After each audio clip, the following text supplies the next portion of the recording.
الصباح أذكار الصباح أذكار الصباح أعوذ بالله من الشيطان الرجيم.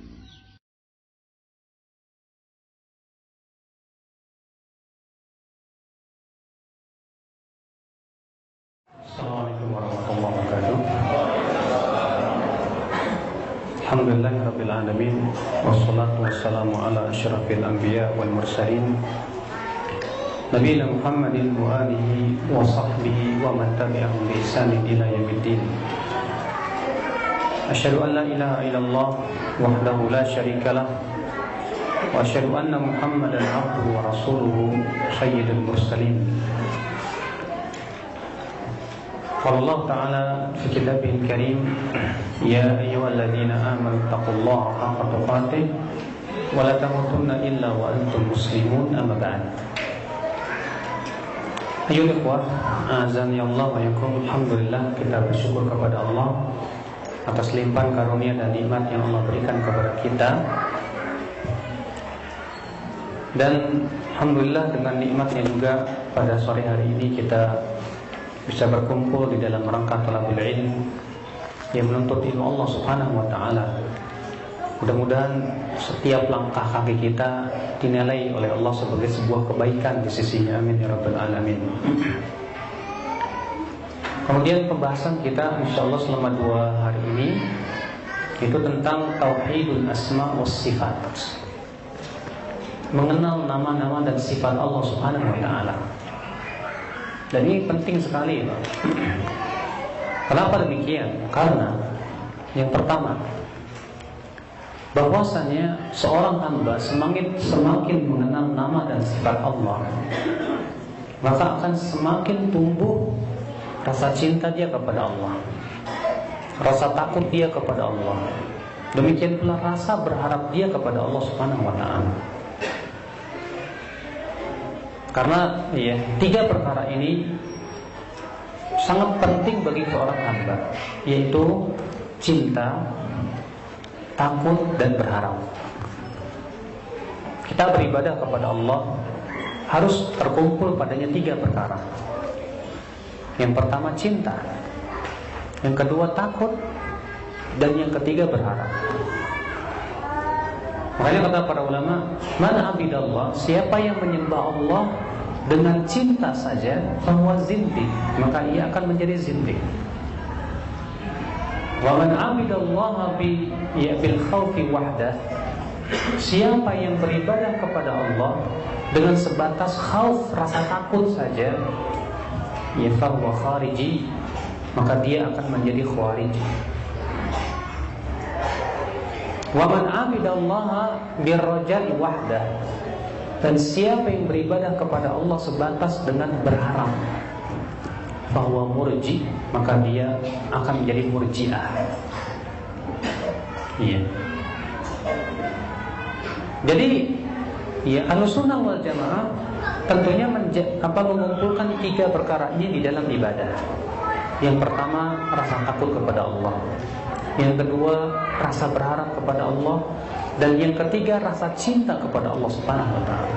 Dan tidak mungkin Bapak, kita bisa menghadirkan 3 perkara ini dalam hati kita kecuali dengan mengenal Allah Subhanahu wa ta'ala. Yang kedua, bahwa kebutuhan seorang hamba untuk mengenal Allah itu melebihi kebutuhan dia kepada makan dan minum. Ini diingatkan oleh banyak para ulama seperti pensyarah kitab Aqidah Tahawiyah.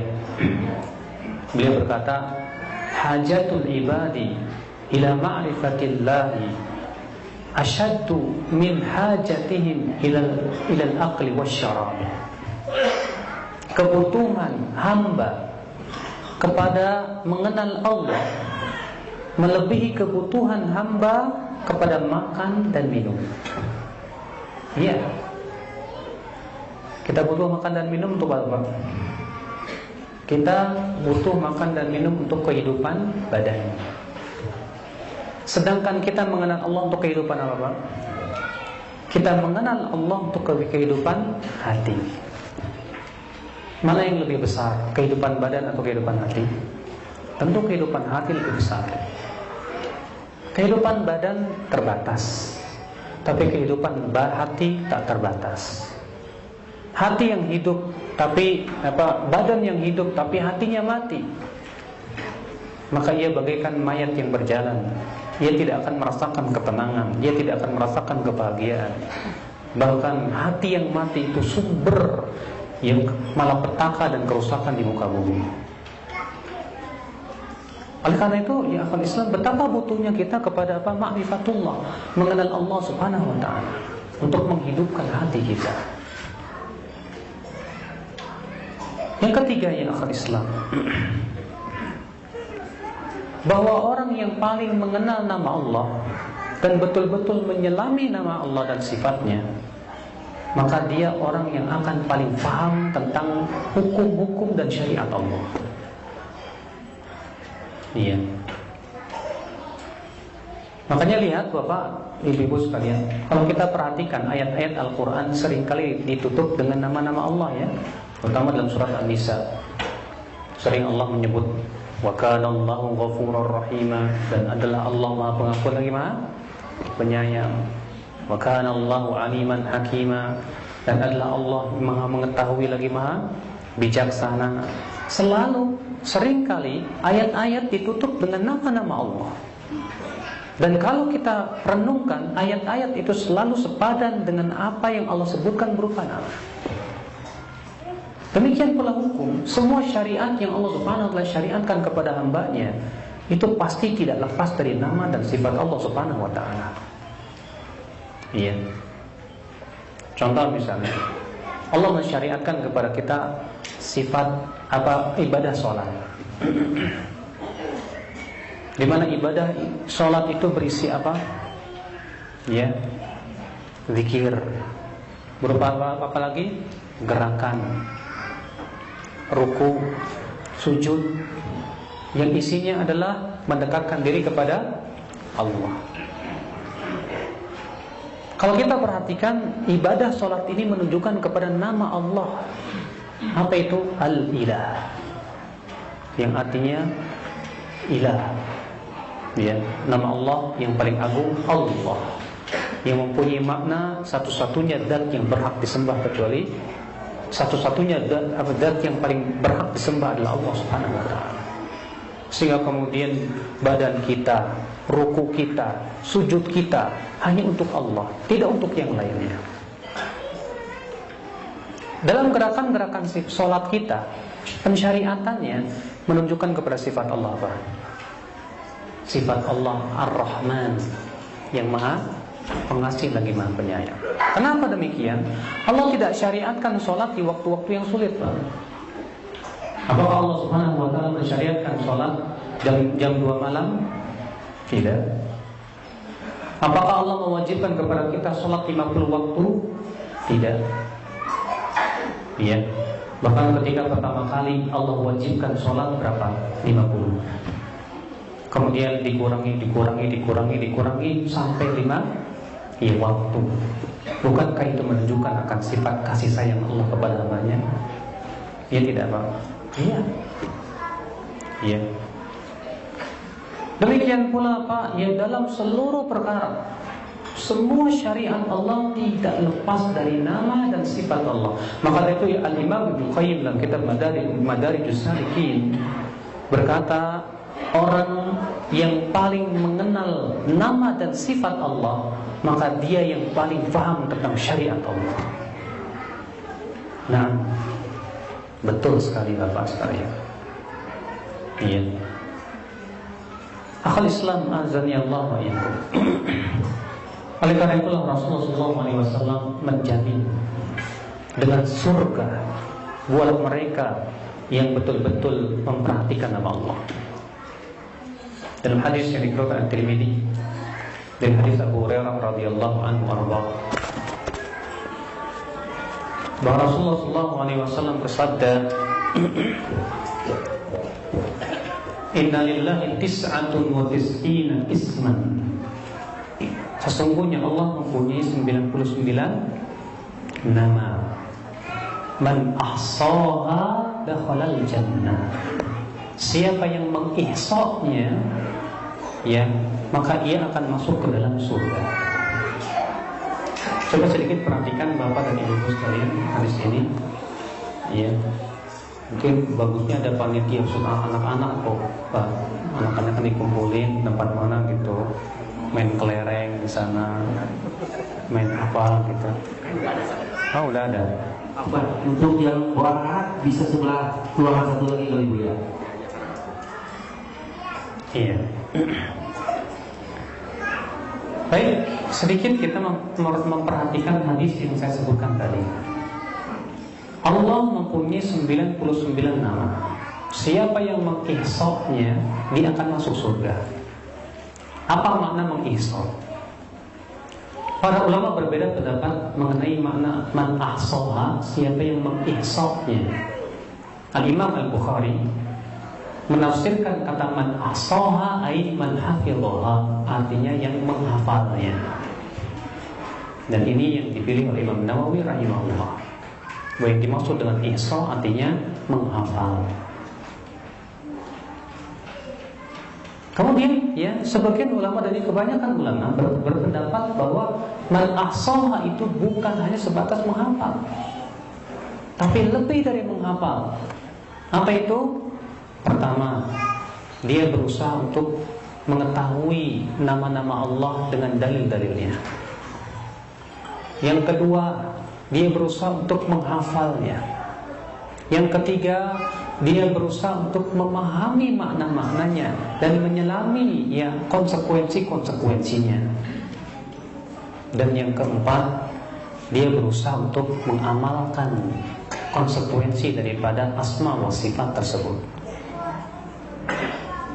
Dan ini betul ya yang dikatakan oleh Imam Ibnu Qayyim rahimahullah dalam Madarijus Salikin, bahwa ihsa itu ada 4 tingkatan. Tingkatan yang pertama apa? Mengenal nama-nama Allah dengan dalil-dalilnya dari Al-Quran dan hadis. Iya. Tingkatan yang kedua apa? Menghafalnya, Pak. Dihafalin, Pak. Kalau di Indonesia ini di masyarakat kan alhamdulillah banyak, Pak, yang ngapalin sambil nyanyiin gitu kan. Allahu la ilaha illa huwal hayyul qayyum, terus ya, menyebutkan tentang nama-nama Allah Subhanahu wa taala. Yang ketiga, apa yang keberapa? Yang ketiga yaitu menyelami makna-maknanya. Apa itu Ar-Rahman? Ya. Kemudian kita selami apa maknanya. Kemudian ya, apa tingkatan yang keempat? Apa itu mengamalkan konsekuensi daripada nama dan sifat Allah Subhanahu wa taala tertentu. Baik, Bapak kenal namanya Allah, di antara nama Allah siapa? Ar-Rahman. Apa yang diinginkan dari Bapak mengenal Ar-Rahman? Nah ini Pak tujuan yang paling agung, Bapak. Iya. Nah ini insyaallah untuk pertemuan 3 pertemuan yang akan datang kita akan sedikit kita akan menyelami beberapa nama-nama Allah Subhanahu wa taala. Adapun hari ini sebagaimana yang tertera di dalam jadwal, kita akan memahami tentang kaidah-kaidah yang berhubungan dengan nama dan sifat Allah Subhanahu wa taala. Dan ini penting Bapak ya, karena ini akidah Ahlussunnah wal Jamaah. Iya. Akhul Islam, azani Allah wa iyyakum. Ketahuilah, sebelum munculnya firqah-firqah sesat, tidak ada perselisihan di kalangan sahabat, tabi'in, tabi'in di dalam memahami dan memaknai asma wa sifat Allah Subhanahu wa taala. Semua para sahabat mengimaninya dengan tanpa memikirkan dengan akal-akal mereka. Tapi semenjak munculnya Jahmiyah, Mu'tazilah dan konco-konconya yang hampir serupa dengan mereka pemikirannya, mulailah orang banyak berbicara tentang asma wa sifat sebatas dengan akal pikiran saja. Akhirnya apa yang terjadi? Fadallu wa adallu. Mereka pun sesat dan menyesatkan. Maka kita ingin mengetahui bagaimana kaidah-kaidah yang harus kita pahami di dalam memahami nama dan sifat Allah Subhanahu wa ta'ala. Secara global kita lihat di lembaran yang telah antum miliki, ada nggak Pak? Sudah dibagikan kan? Udah kan? Belum. Itu yang di lembaran Pak, bukan di buku Pak, di lembaran. Belum kebagian semua rupanya. Iya.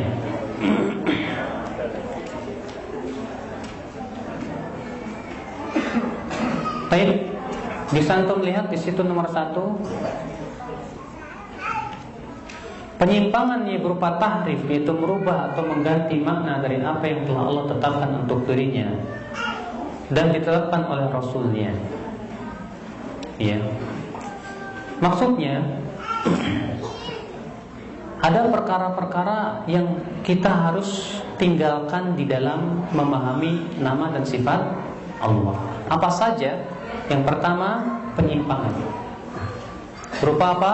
Tahrif, merubah-rubah atau mengganti makna dari apa yang telah Allah tetapkan untuk dirinya dan yang ditetapkan oleh Rasulnya. Bapak sekalian, merubah-rubah sifat Allah ini sering kali dilakukan oleh kaum Asy'ariyah. Kaum apa? Asy'ariyah, Mu'tazilah, Jahmiyah. Demikian pula Maturidiyah dan yang sama dengannya. Karena orang yang menolak nama dan sifat Allah itu terbagi menjadi 3. Kelompok yang pertama menolak nama dan sifat Allah sama sekali. Ini disebut dengan kelompok Jahmiyah, pengikut Jahm bin Safwan. Pengikut siapa? Jahm bin Safwan. Mereka mengatakan Allah tidak punya nama, tidak punya sifat. Zat Allah sebatas zat yang terlepas dari sifat. Iya. Yang kedua, hanya menetapkan nama tapi tidak menetapkan sifat. Dan ini adalah pemikiran dari kelompok Mu'tazilah. Siapa itu kelompok Mu'tazilah? Para pengikut Wasil bin Atha yang mendewakan akal mereka. Iya. Mu'tazilah mengatakan bahwa Allah hanya punya nama tapi tidak mengandung sifat. Allah namanya apa? Ar-Rahim. Ar-Rahim namanya doang, tapi Allah tidak Rahim sifatnya. Iya. Kenapa Pak? Jahmiyah dan Mu'tazilah menolak sifat Allah. Nanti kita akan sebutkan ya pada pembahasan berikutnya. Ikhwatul Islam azanillahu wa iyyakum. Kelompok yang ketiga yaitu yang menerima sebagian sifat, yang menetapkan nama-nama Allah. Kelompok yang ketiga ini menetapkan nama-nama Allah semuanya, namun hanya menerima sebagian sifat tanpa sifat yang lainnya. Namun hanya menerima apa? Sebagian sifat tanpa sifat yang lainnya. Nah ini banyak. Asy'ariyah, ini yang paling terkenal Asy'ariyah. Kemudian Maturidiyah. Kemudian Kullabiyah. Iya. Asy'ariyah ini subhanallah di Indonesia ini sesuatu yang sangat merebak sekali Pak ya.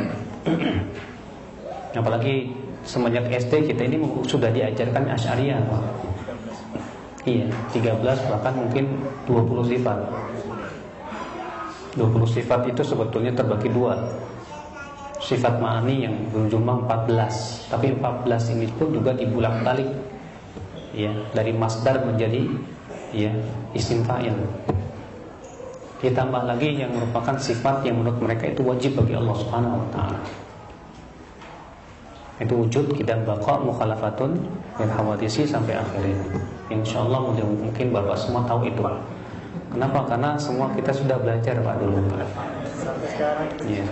Siapa yang pernah SD, SMP, SMA pasti kenal itu. Ya.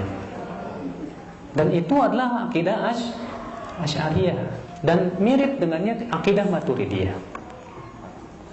Ya. Sedikit kita ingin mengenal Abul Hasan Al-Asy'ari yang merupakan bisa dikatakan kepada beliaulah dinisbatkan akidah Asy'ariyah yang sangat masyhur terutama di Indonesia ini. Bahkan di Indonesia ini diyakini bahwa Ahlus Sunnah itulah Asy'ariyah. Iya, padahal Asy'ariyah dengan Ahlus Sunnah itu banyak perbedaannya. Sebetulnya pembahasan tentang Asy'ariyah dan Ahlus Sunnah perbedaan-perbedaannya mungkin khusus daurah tersendiri. Iya, banyak perbedaan-perbedaannya. Terutama dalam masalah asma was sifat. Asy'ariyah sudah saya sebutkan tadi, Abul Hasan Al-Asy'ari rahimahullah di dalam hidupnya melalui 3 fase kehidupan.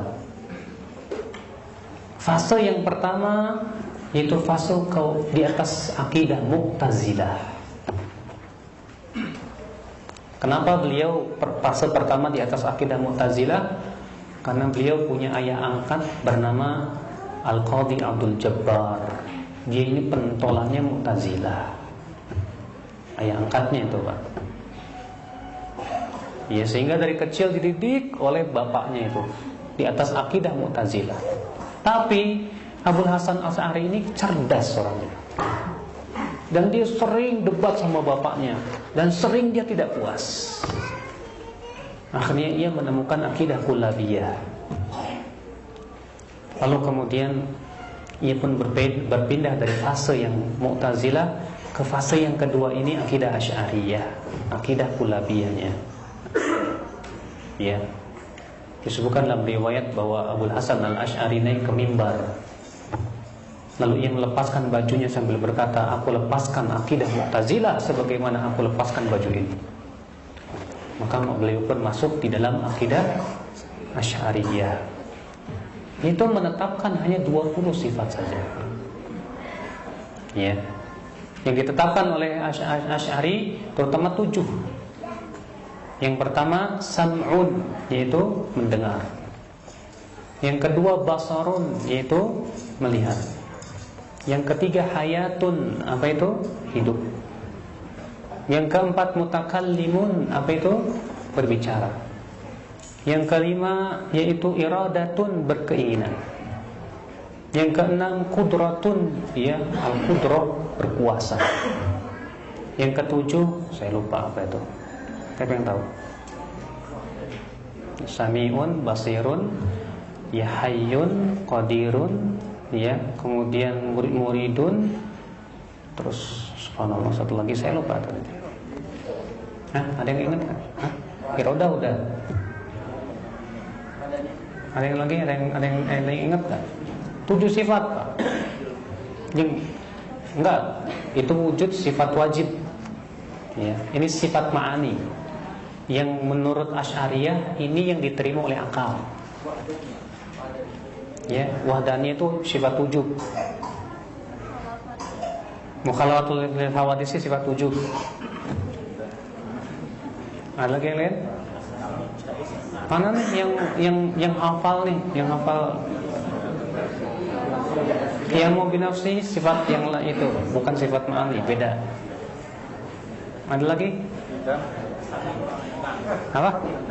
Mendengar sam'un, sudah. Apa? Qidam beda lagi itu. Itu di luar sifat 7, Pak. Iya. Jadi saya sebutkan tadi mendengar, melihat, hidup, terus berbicara, berkehendak, berkuasa. Satu lagi nih saya lupa. Ilmu, betul. Alimun, berilmu. Iya. Nah, menurut Asy'ari 7 sifat ini yang diterima oleh akal. Adapun selain dari itu tidak diterima oleh akal. Makanya ya Abul Hasan Al-Asy'ari sebetulnya dia belum bertaubat dari Mu'tazilah. Kalau Mu'tazilah mengingkari seluruh sifat, tapi Abul Hasan Al-Asy'ari hanya ia menetapkan 7 sifat ditambah dengan sifat wajib, yaitu wujud, qidam, baqa, mukhalafatun lil hawa, difi, qiyamuhu binafsihi, wahdaniyat. Qudrat sudah masuk tadi yang 7. Iya. Lalu yang 7 itu diulang-ulang lagi menjadi 14. Ditambah yang tadi yang 6 berarti 20. Ikhwanul Islam azanillahu wa iyyakum. Fase yang ketiga, dan inilah fase akhir daripada Abul Hasan Al-Asy'ari, semoga Allah merahmati beliau dan mengampuni dosa-dosa beliau, yaitu beliau meyakini akidah Ahlussunnah wal Jamaah. Fase terakhir beliau ini, Pak, fase terakhir beliau ini Bapak bisa dapatkan pada 3 buku beliau yang terakhir. Yang pertama Al-Ibanah, yang kedua Maqalat Al-Islamiyyin, yang ketiga Risalah ila Ahli Thagr. Di 3 buku beliau ini, dan 3 buku ini 3 terakhir buku kehidupan beliau, tampak jelas sekali beliau menetapkan seluruh sifat tanpa memilah-milah. Bahkan dalam kitab Al-Ibanah beliau menetapkan bahwa Allah bersemayam di atas arsy, bahwa Allah punya tangan, punya mata, dan kita tidak bertanya-tanya tentangnya, dan tidak pula merubah-rubah maknanya. Tapi sayang kitab Al-Ibanah ini tidak diakui oleh pengikut Asy'ariyah. Makanya para kiai kalau di Indonesia, kalau dibawain oleh antum kitab Al-Ibanah, nggak bakal ngaku itu bukan bukunya Abul Hasan Al-Asy'ari, itu dipalsukan atas nama beliau. Padahal Ibnu Asakir dalam kitab beliau Tabyin Kadhibil Muftari menegaskan bahwa itu bukunya Abul Hasan Al-Asy'ari.